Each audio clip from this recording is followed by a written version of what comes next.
Hello, my name is Matthew Uohara, and I am the CEO and President of Hale Inu Strength and Conditioning.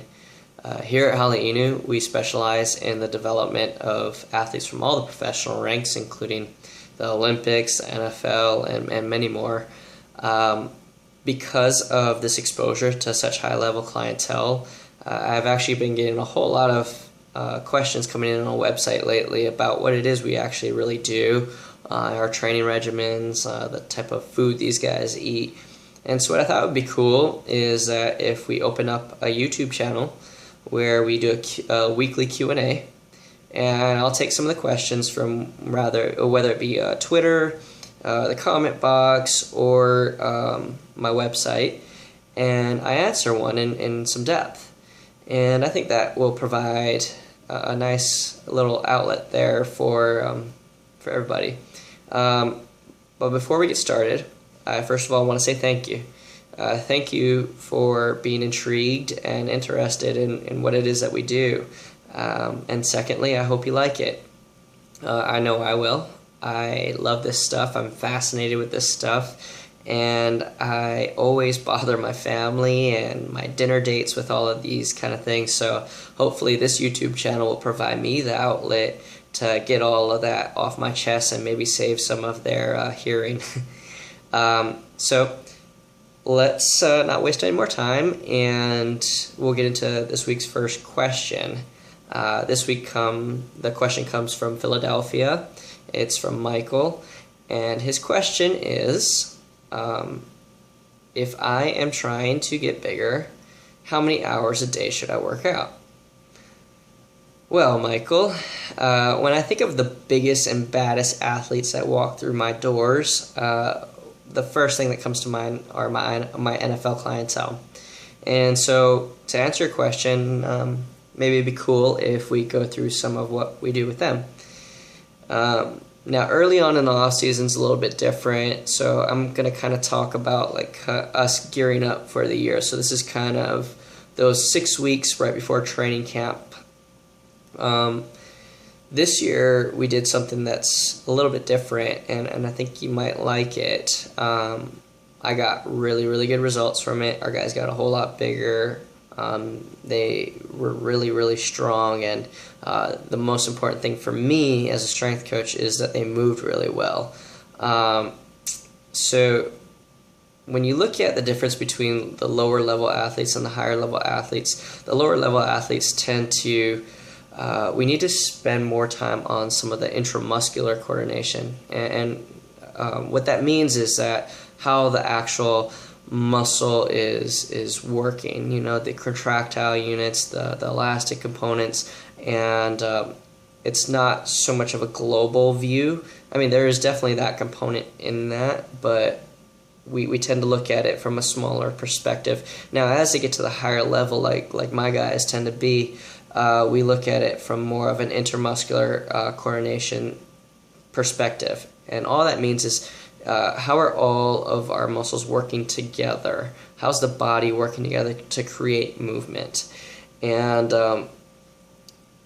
one of the really big points I want to kind of drive home is that movement efficiency at the highest level tends to dictate more of the strength and the speed gains that we see.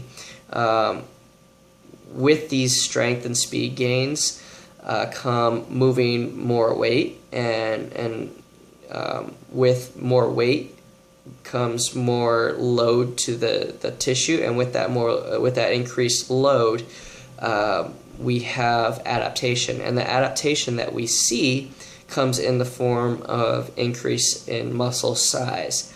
So a good majority of people that are serious about lifting tend to be more of in that category where we're looking at global patterning more than just getting that specific muscle to fire. And sometimes, for looking at it from more of a muscle activation technique standpoint, getting one muscle to fire efficiently can be sometimes the link in the entire chain. So there's always that side of things too. But this roundabout point kind of goes in, I needed to preface it because I'm going to explain why we did what we did. when our guys were gearing up for training camp this year, I was looking at breaking habits. And to break a habit, you need to attack our motor unit very frequently. Think about it. If I was learning to brush my teeth and I'm a righty with my left hand, I would need to do it very often, breakfast, lunch, dinner, and then it would start to really ingrain that motor pattern.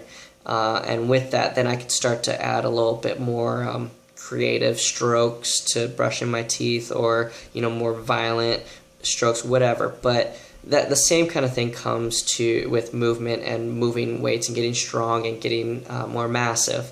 So, for example, this time when they came in, Mondays and Wednesdays, we actually lifted twice a day.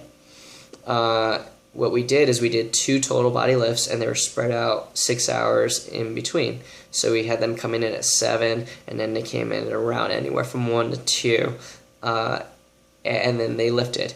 They were both total body workouts, and they both that day focused on something very, very similar. The other days that we lifted were Friday and Saturday. So we lifted Monday, Wednesday, Friday, and Saturday. But Mondays and Wednesdays, we did 2 sessions. On top of that, we had movement sessions on Tuesday, as well as Friday and Saturday. And then we had a pool session on Thursday. So they were doing a whole lot. And on top of all of that, they still had their PT work. They still had their chiropractic sessions they had to go to. They had all of their ART, acupuncture, cryo. We did a whole lot of work. So some of the times they would have up to 4 or 5 basically sessions per day.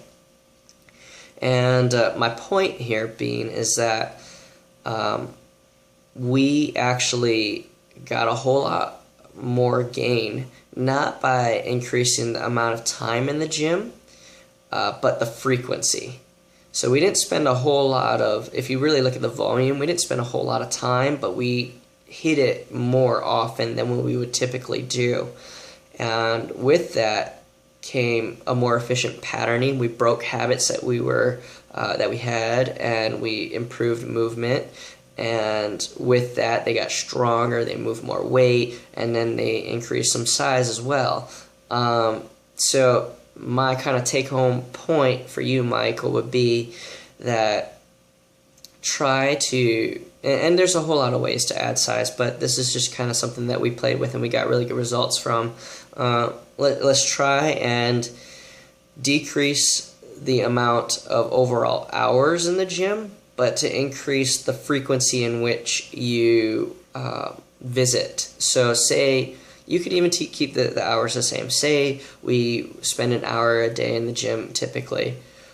Instead of spending that 1 hour in that big block right there, why not do 2 30-minute sessions? The brain learns these patterns and a lot more efficiently that way, and the results that you're going to get are actually pretty freaky. I was really, really surprised with how it turned out.